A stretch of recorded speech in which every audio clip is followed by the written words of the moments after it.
You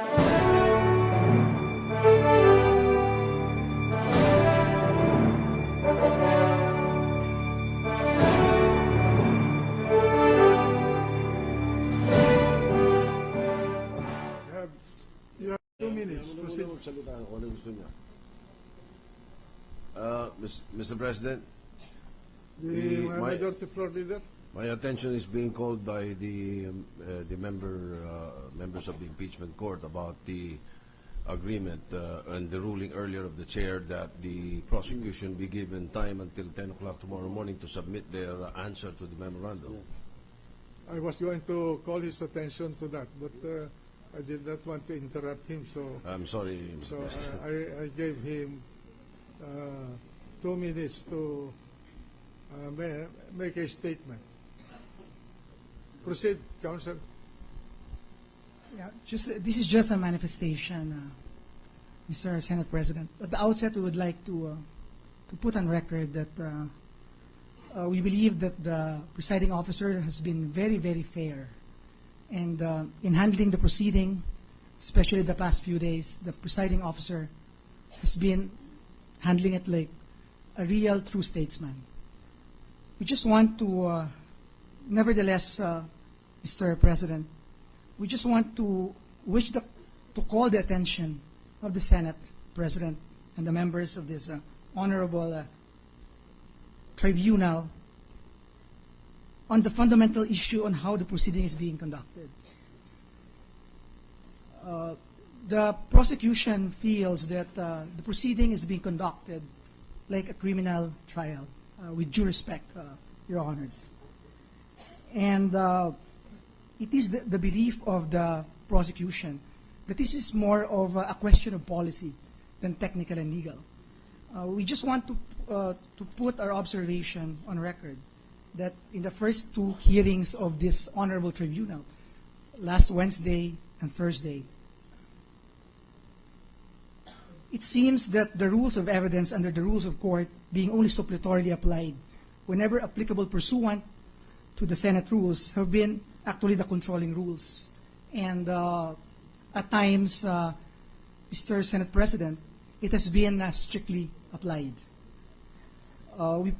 We observed that in the last 2 hearings, there has been at least 30 objections from the defense, and and the prosecution reformed our questions around at least 20 times.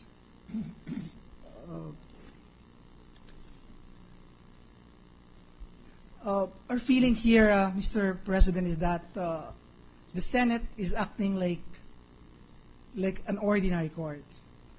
But to us, the Senate is no ordinary court because it is the repository of the people's trust.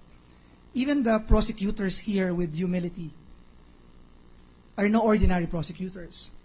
We came here with a mandate from the House of Representatives as the keepers of our people's faith in the system.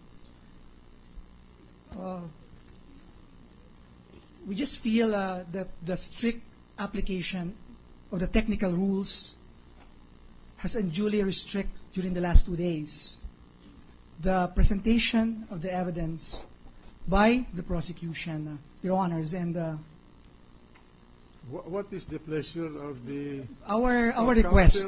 What request. What are you trying to ask the Yeah. this Our court? request, Your Honor, is for the Honorable Tribunal to be liberal in our, let's say, in the asking of questions by the prosecution, so that the truth would really come out. Are you, So that's all. just a minute. Let's just clarify this. Are you suggesting that we should not we should allow misleading questions? We are not, Right. Your Honors. Are you suggesting that we should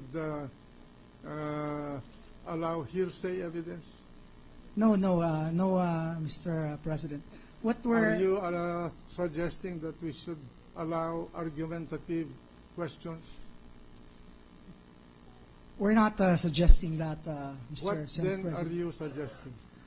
What our suggestion is. Lastly, are you suggesting that we should allow hypothetical questions?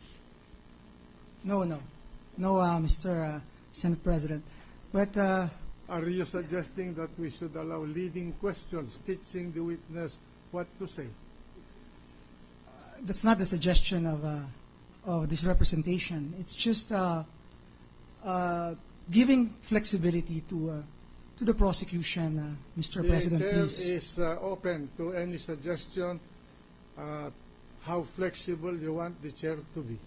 No, it's just a matter of flexibility on our part to elicit the truth from witnesses without, of course, sacrificing the due process accorded to the defense. Because, Your Honors, this is I must be candid with you, Your Honor, that I assume,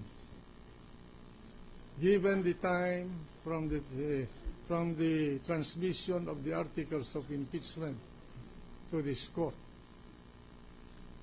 up to the time that we notified you to appear before this court on a day certain and time certain for the first session of this court, there was enough time to assemble and marshal your evidence for each of the articles of impeachment. I even assumed that in the preparation of the articles of impeachment, as a presiding officer, I assumed that the evidence were already marshaled, assembled, and ordered for presentation for each article. And that is why I assumed also that those were the basis of the preparation of the articles of impeachment. And that is why I thought that I would conduct the proceeding in a manner that will satisfy the right of the respondent to a speedy trial, because that is the mandate of the Constitution. So if you want me to relax the rules, then tell me how I must do it and to what extent that I must relax the rules. we are for a speedy trial, Mr. President, Your Honors. We respect the rights of the accused to due process, or here in this case, the respondent. So what we're saying is just a little flexibility to ask our questions, to elicit the truth. Are you suggesting that we should relax the best evidence rule?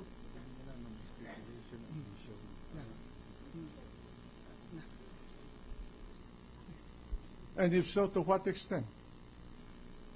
Well, I'll submit to the wisdom of this honorable tribunal, Your Honors. No, I would like to really hear your position. I'm willing to bend forward, backwards, Like, for example, in order Mr. to accommodate, to show you that this court is not for or against anybody. But I must conduct this proceeding in an orderly manner. And the only way by which I can do that is to have some rules.